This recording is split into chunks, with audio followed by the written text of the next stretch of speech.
नमस्कार दोस्तों, स्वागत है आप सभी साथियों का एक स्मार्ट स्टडी पर। साथियों, आज की इस वीडियो में एसएससी एमटीएस और हवलदार एग्जाम 2024 के लिए बहुत ही इंपॉर्टेंट स्टैटिक और जीके जीएस के एक्सपेक्टेड क्वेश्चंस देखेंगे। जी हाँ साथियों, जिनका पेपर अभी होने वाला है, जिनका पेपर अभी 5 अक्टूबर से 14 नवंबर के बीच में है, उनके लिए ये रामबाण क्लास है, क्योंकि इस वीडियो में अब तक हुए एसएससी एमटीएस के पेपर के आधार पर आपके लिए मोस्ट एक्सपेक्टेड क्वेश्चंस इस वीडियो में तैयार किए हैं, जो कि आपको देखना ही चाहिए आपके पेपर से पहले। तो चलिए बिना देरी किए हुए क्लास को शुरू करते हैं, देखते हैं क्वेश्चंस। और पहला क्वेश्चन है, गणेश चतुर्थी का धार्मिक त्यौहार विशेष रूप से निम्नलिखित में से किस राज्य से संबंधित है? देखिए, गणेश चतुर्थी का जो धार्मिक त्यौहार है, ये विशेष रूप से निम्नलिखित में से किस राज्य से संबंधित है? यानी गणेश चतुर्थी जो है ये किस राज्य में मनाया जाता है सबसे अधिक मात्रा में? तो देखो करेक्ट आंसर क्या हो जाएगा इस क्वेश्चन के लिए, तो करेक्ट है महाराष्ट्र, क्योंकि गणेश चतुर्थी सबसे ज़्यादा फेमस तो महाराष्ट्र में ही है। इस क्वेश्चन के लिए करेक्ट आंसर हो जाएगा ऑप्शन नंबर बी, महाराष्ट्र। निम्नलिखित में से कौन सा कथन सत्य है? यानी 3 गलत है, एक ही सत्य है, वही आपको चुनना है। ऑप्शन नंबर ए में लिखा हुआ है क्षार स्वाद में कड़वे होते हैं, भाई ये तो बिल्कुल सही लिखा हुआ है। बी में लिखा हुआ है अम्ल लाल लिटमस के रंग को बदलकर नीला कर देता है, ये गलत है, क्योंकि अम्ल जो है नीले लिटमस को लाल करता है, ना कि लाल को नीला, तो ये गलत हो गया। सी में है अम्ल का स्वाद नमकीन होता है, ये भी गलत है, क्योंकि अम्ल का स्वाद जो है वो आपका खट्टा होता है। डी में लिखा हुआ है क्षार नीले लिटमस के रंग को लाल कर देता है, ये भी गलत है, क्योंकि क्षार जो है वो लाल लिटमस को नीला कर देता है। ठीक है, तो यानी ऑप्शन नंबर ए केवल सही है, तो यही आपका आंसर होगा, ऑप्शन नंबर ए। अगला क्वेश्चन है तलाजा गुफाएं। ठीक है, तलाजा केव्स जो है वो किस राज्य में स्थित हैं? तो देखिए तलाजा गुफाएं जो हैं ये किस राज्य में स्थित हैं? याद रखिएगा गुजरात राज्य में। ऑप्शन नंबर डी करेक्ट है, गुजरात। निम्नलिखित में से किस राज्य में अबोर पहाड़ियाँ स्थित है? तो देखिए अबोर नामक पहाड़ियाँ निम्नलिखित में से किस राज्य में स्थित है, ये पूछा जा रहा है। याद रखिए अबोर पहाड़ियाँ अरुणाचल प्रदेश में है साथियों, बहुत ही इंपॉर्टेंट क्वेश्चन है, याद रखिए अरुणाचल प्रदेश में। इंपीरियल बैंक ऑफ इंडिया की स्थापना कब हुई थी? देखिए स्टेट बैंक ऑफ इंडिया जो है ना, उसको पहले इंपीरियल बैंक ऑफ इंडिया के नाम से जाना जाता था, और इंपीरियल बैंक ऑफ इंडिया की स्थापना 1921 में हुई थी। तो इस क्वेश्चन के लिए करेक्ट होगा ऑप्शन नंबर बी, 1921। अगला, निम्नलिखित में से कौन इब्राहिम लोदी को पराजित करने के बाद मुगल सम्राट बना था? बहुत ही सिंपल क्वेश्चन है ये। क्वेश्चन में पूछा ही जा रहा है कि इब्राहिम लोदी को पराजित करने के बाद मुगल सम्राट कौन बना था? तो आपको याद होगा, आपने पढ़ा है कि 1526 में पानीपत का पहला युद्ध हुआ था बाबर और इब्राहिम लोदी के बीच में। इस युद्ध में बाबर ने इब्राहिम लोदी को पराजित किया था और मुगल वंश की स्थापना की थी। तो करेक्ट है ऑप्शन नंबर सी, बाबर। आगे देखिए, निम्नलिखित में से कौन सा वनों की कटाई का परिणाम नहीं है? यानी वन को काटने से इनमें से कौन सा परिणाम नहीं होता है, ये आपको बताना है। देखिए अगर हम वन को काटते हैं साथियों, तो ऑप्शन नंबर ए में लिखा हुआ है भूजल के स्तर में कमी, बिल्कुल ये कमी तो आती है। पृथ्वी पर प्रदूषण के स्तर में वृद्धि होती है, ये भी होता है। और ऑप्शन नंबर डी में लिखा हुआ है प्रकृति के समग्र संतुलन में गड़बड़ी होती है, ये भी सही है। लेकिन ऑप्शन नंबर सी में लिखा हुआ है कि वायुमंडल में ऑक्सीजन के स्तर में वृद्धि होती है। यार वन को, पेड़ को काट दोगे तो ऑक्सीजन बढ़ेगा कि घटेगा? घटेगा ना, यहाँ लिखा है वृद्धि होगा, तो यही तो गलत है, यही आपका आंसर है, ऑप्शन नंबर सी। आगे देखिए, मीर जाफर को किस वर्ष, देखिए मीर जाफर को इनमें से किस वर्ष में पुनः बंगाल के नवाब के रूप में प्रतिष्ठित किया गया था? तो साथियों बहुत ही इंपॉर्टेंट क्वेश्चन है, ध्यान से देखिएगा। मीर जाफर को किस वर्ष में पुनः बंगाल के नवाब के रूप में प्रतिष्ठित किया गया था? तो भाई 1764 में। 1764 में जो युद्ध हुआ था ना, बक्सर का युद्ध, उस समय याद रखना। करेक्ट आएगा ऑप्शन नंबर ए। साथियों अगर आपको क्लास पसंद आ रहा है तो इस वीडियो को एक लाइक जरूर करिएगा। देखिए सितंबर 2021 तक प्राप्त जानकारी के अनुसार भारत ने 1960 में पैरा ओलंपिक खेलों की शुरुआत के बाद से अब तक इसमें कितने पदक जीते हैं? ये 2021 तक है, ठीक है, और 2024 तक आपसे नहीं पूछा है, 2021 तक, ठीक है। तो याद रखना 9 स्वर्ण पदक, 12 रजत पदक और 10 कांस्य पदक, ठीक है। ये 2000 कब तक है? तो भाई ये जो है ना साथियों 2021 तक है, याद रखना। ऑप्शन नंबर सी इस क्वेश्चन का करेक्ट होगा, क्योंकि अगर 2024 को ऐड किया जाए तो 2024 में तो केवल भारत ने एक ही ओलंपिक में 29 पदक जीता है, जिसमें से 7 गोल्ड मेडल हैं, ठीक है। तो ये तो हैं, अगर 29 ये जोड़ेंगे तो ये अधिक हो जाएगा। 2024 तक अगर पूछेगा तो इनमें और 29 जोड़ लेना, ठीक है। चलिए आगे देखते हैं। अगला क्वेश्चन है, जनगणना 2011 के अनुसार निम्नलिखित में से किस राज्य में जनसंख्या घनत्व भारत में सबसे कम है? तो जनसंख्या घनत्व सबसे कम है अरुणाचल प्रदेश में और सबसे अधिक है बिहार में, याद रखिएगा। तो यहाँ करेक्ट आएगा अरुणाचल प्रदेश। माही और सोम नदियों के संगम पर निम्नलिखित में से कौन सा उत्सव मनाया जाता है? देखिए एसएससी का फेवरेट क्वेश्चन है, ये बहुत ही इंपॉर्टेंट क्वेश्चन है, ध्यान से देखना है। माही और सोम नदियों के संगम पर निम्नलिखित में से कौन सा उत्सव मनाया जाता है? तो देखिए माही और सोम नदियों का संगम होता है राजस्थान में साथियों, ठीक है। और इनमें से कौन सा उत्सव राजस्थान में मनाया जाता है? बनेश्वर उत्सव। सिंपल सा क्वेश्चन है, लॉजिकली अगर सॉल्व करोगे तो करेक्ट आएगा ऑप्शन नंबर बी, बनेश्वर उत्सव, जो कि राजस्थान के डूंगरपुर नामक एक जिला है, राजस्थान का डूंगरपुर जिला, वहीं पर ये माही और सोम नदियों का संगम होता है और वहीं पर ये बनेश्वर उत्सव मनाया जाता है। तो याद रखिए ऑप्शन नंबर बी करेक्ट आएगा, बनेश्वर उत्सव। देखिए गुरुमुखी लिपि का आविष्कार निम्नलिखित में से किस गुरु द्वारा किया गया था? तो भाई गुरुमुखी लिपि का आविष्कार जो है गुरु अंगद ने किया था, राइट आएगा option number B, Guru Angad. Bharatiya Janata party की स्थापना निम्नलिखित में से किस वर्ष हुई थी? भारतीय जनता पार्टी यानी बीजेपी, और बीजेपी की स्थापना 1980 में हुई थी। इसका हेडक्वार्टर नई दिल्ली में स्थित है, याद रखना।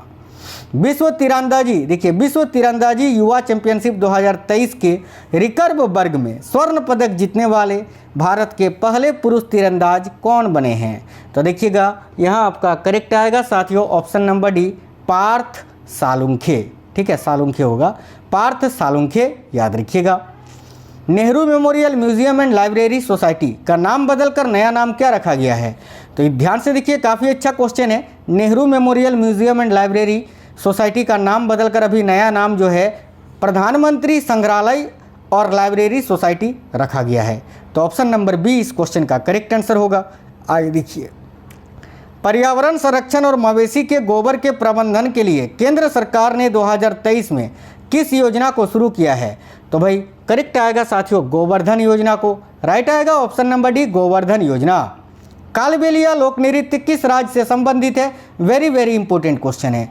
देखिए लोक नृत्य, शास्त्रीय नृत्य का मैंने एक सेपरेट वीडियो आपको प्रोवाइड करा दिया है स्पेशली एमटीएस हवलदार एग्जाम के लिए, तो उस वीडियो को आप देख लेना, चैनल के अंदर मिल जाएगा। देखिए कालबेलिया लोक नृत्य किस राज्य से संबंधित है? तो राजस्थान से। और ये जो कालबेलिया लोक नृत्य है ये राजस्थान के एक सपेरा जनजातियों के द्वारा किया जाता है, याद रखना। गांधी जी के राजनीतिक गुरु कौन थे? तो भाई गांधी जी के राजनीतिक गुरु थे Gopal Krishna Gokhale, option number D correct आएगा। निम्नलिखित में से वह पर्वत श्रेणी कौन सी है जो भारत में सबसे पुरानी है? तो भाई राइट आएगा Aravalli, option number C correct आएगा साथियों, आरावली। भारत की जनगणना 2011 के अनुसार निम्नलिखित में से किस राज्य में प्रति 1000 पुरुषों पर महिलाओं की संख्या सर्वाधिक थी? देखिए भारत की जनगणना 2011 के अनुसार निम्नलिखित में से किस राज्य में प्रति 1000 पुरुषों पर महिलाओं की संख्या सर्वाधिक थी? तो देखो करेक्ट आएगा केरला में, ऑप्शन नंबर डी करेक्ट है, केरल। नेक्स्ट क्वेश्चन है, वाटर पोलो में हर टीम में खिलाड़ियों की संख्या कितनी होती है? तो भाई वाटर पोलो के हर टीम में खिलाड़ियों की संख्या होती है 7, ऑप्शन नंबर है, जैसे कि कबड्डी में भी 7 होता है, वाटर पोलो में भी 7 होता है।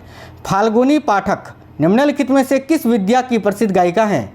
देखिए फाल्गुनी पाठक की बात की जाए तो ये जो है गुजराती लोकगीत की एक प्रसिद्ध गायिका हैं, तो गुजराती लोकगीत करेक्ट आएगा, ऑप्शन नंबर सी। पौधे किस विधि से भोजन का निर्माण करते हैं? तो पौधे जो होते हैं वो किस विधि से भोजन का निर्माण करते हैं? याद रखिए प्रकाश संश्लेषण के माध्यम से, यानी फोटोसिंथेसिस से। नेक्स्ट है बीसीजी टीके के, देखिए बीसीजी टीके किस रोग के प्रतिरोध में लगाए जाते हैं? तो बीसीजी का जो टीका होता है बीसीजी, इसका फुल फॉर्म होता है बैसिलस कमेटीग्यूरिन, याद रखना, पूछा जाता है। तो बीसीजी टीके जो है वो किस रोग के प्रतिरोध में लगाए जाते हैं? तो याद रखना ट्यूबरक्लोसिस यानी क्षय रोग, टीबी के उपचार में, ठीक है। आगे देखिए नेक्स्ट है लाइकेन 2 जीवों का सहजीवन माना जाता है, वे सूक्ष्मजीव कौन से हैं? तो लाइकेन 2 सूक्ष्मजीव से मिलकर बनता है और वो 2 सूक्ष्मजीव हैं शैवाल और कवक, राइट आएगा ऑप्शन नंबर बी। तराइन के द्वितीय युद्ध के पश्चात तुर्की शासन के अंतर्गत जो क्षेत्र हस्तांतरित हो गया था वह कौन सा है? तो देखिए करेक्ट आएगा ऑप्शन नंबर ए दिल्ली। देखिए तराइन का जो द्वितीय युद्ध है वो 1192 में हुआ था मोहम्मद गोरी और पृथ्वीराज चौहान के बीच में, जिस युद्ध में मोहम्मद गोरी ने पृथ्वीराज चौहान को हरा दिया था। आगे देखिएगा, भारत की संघीय व्यवस्था में संवर्ती सूची का विचार लिया गया है कहाँ से? तो भारत की संघीय व्यवस्था में संवर्ती सूची जो है ये साथियों याद रखना वेरी वेरी इंपॉर्टेंट क्वेश्चन है, ये ऑस्ट्रेलिया के संविधान से लिया गया है, ऑप्शन नंबर सी। पुस्तक द पैराडॉक्सिल प्राइम मिनिस्टर किसके द्वारा लिखी गई है? तो पुस्तक द पैराडॉक्सिल प्राइम मिनिस्टर के लेखक कौन है? देखिएगा करेक्ट आंसर है ऑप्शन नंबर 20 शशि थरूर। ठीक है, नेक्स्ट है स्वर्ण का आणविक सूत्र क्या होता है? भाई सोने का आणविक सूत्र, अभी ये क्वेश्चन सीजीएल में भी पूछा था आपसे, है ना। तो स्वर्ण का आणविक सूत्र होता है AU, याद रखिएगा करेक्ट है ऑप्शन नंबर बी AU। आगे देखिए, सूर्य से बढ़ती दूरी के अनुसार ग्रहों का निम्नलिखित में से कौन सा क्रम सही है? बहुत ही इंपॉर्टेंट क्वेश्चन है साथियों, ध्यान से देखना। अब तक हुए SSC MTS के आधार पर मैंने आपके लिए क्वेश्चन सेट किया है जो कि 100% आपके पेपर में लड़ेंगे। देखो, सूर्य से बढ़ती दूरी के अनुसार ग्रहों का निम्नलिखित में से कौन सा क्रम सही है? तो ऑप्शन नंबर ए। देखिए, सूर्य से सबसे नज़दीक आता है बुध, उसके बाद शुक्र, फिर पृथ्वी और फिर मंगल, तो ऑप्शन नंबर ए करेक्ट होगा। आगे देखिएगा, भारत के मशहूर शहनाई वादक कौन थे? तो भाई करेक्ट आएगा Bismillah Khan, option number A right answer है साथियों। निम्नलिखित में से किसको पीटकर पतली चादर में परिवर्तित किया जा सकता है?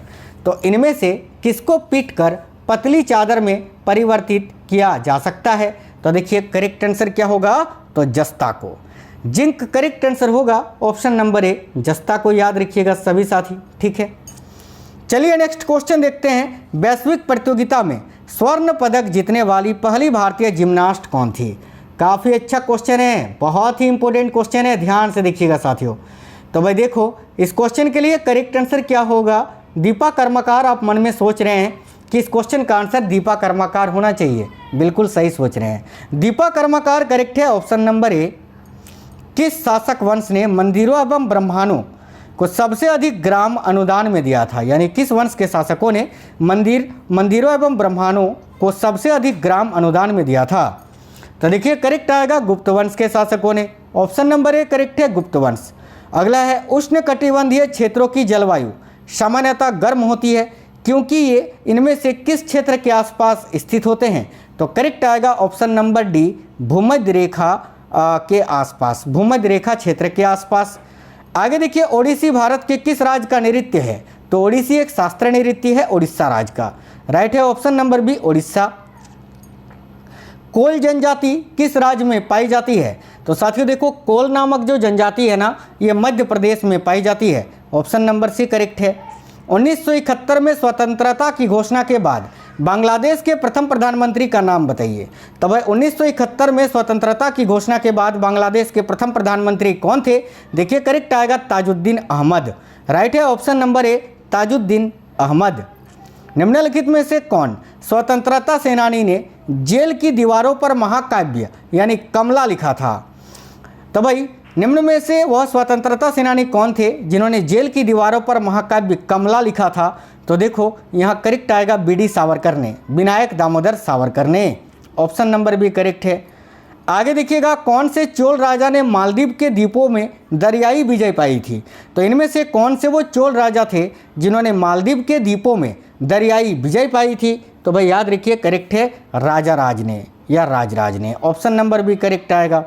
नोबेल पुरस्कार कौन सा देश प्रदान करता है? देखिए नोबेल पुरस्कार जो है स्वीडन प्रदान करता है, ऑप्शन नंबर ए करेक्ट है स्वीडन। चैंपियंस ट्रॉफी किस खेल से संबंधित है? देखिए चैंपियंस ट्रॉफी जो है वो क्रिकेट में दिया जाता है, ऑप्शन नंबर ए करेक्ट आएगा क्रिकेट। आगे देखिए, शब्द बटरफ्लाई स्ट्रोक का संबंध किससे है? तो बटरफ्लाई स्ट्रोक का संबंध किस खेल से है? याद रखिएगा करेक्ट आएगा तैराकी से, ऑप्शन नंबर बी स्विमिंग यानी तैराकी करेक्ट आएगा। निम्नलिखित में से कौन सा नगर संतरे के लिए विख्यात है? तो भाई इनमें से कौन सा नगर है जहां सबसे अधिक संतरा होता है? तो याद रखिए नागपुर महाराष्ट्र में, ऑप्शन नंबर सी नागपुर। आगे देखिए, भारत का संविधान कब अपनाया गया? तो साथियों भारत का संविधान अपनाया गया था 26 नवंबर 1949 को। इसीलिए प्रत्येक वर्ष हम 26 नवंबर को विधि दिवस, संविधान दिवस या कानून दिवस मनाते हैं। और अगर आपसे पूछे भारत का संविधान कब लागू हुआ तो करेक्ट आएगा 26 जनवरी 1950 को। इसीलिए प्रत्येक वर्ष हम 26 जनवरी को गणतंत्र दिवस मनाते हैं। भारतीय राजनीति में कार्यपालिका किसके अधीनस्थ है? तो देखिए भारतीय राजनीति में जो कार्यपालिका है वह किसके अधीनस्थ आता है? तो विधायिका के अधीनस्थ। ऑप्शन नंबर बी विधायिका करेक्ट आएगा। संविधान के लागू होने के समय निम्न आदर्शों में से किसको प्रस्तावना में सम्मिलित नहीं किया गया था?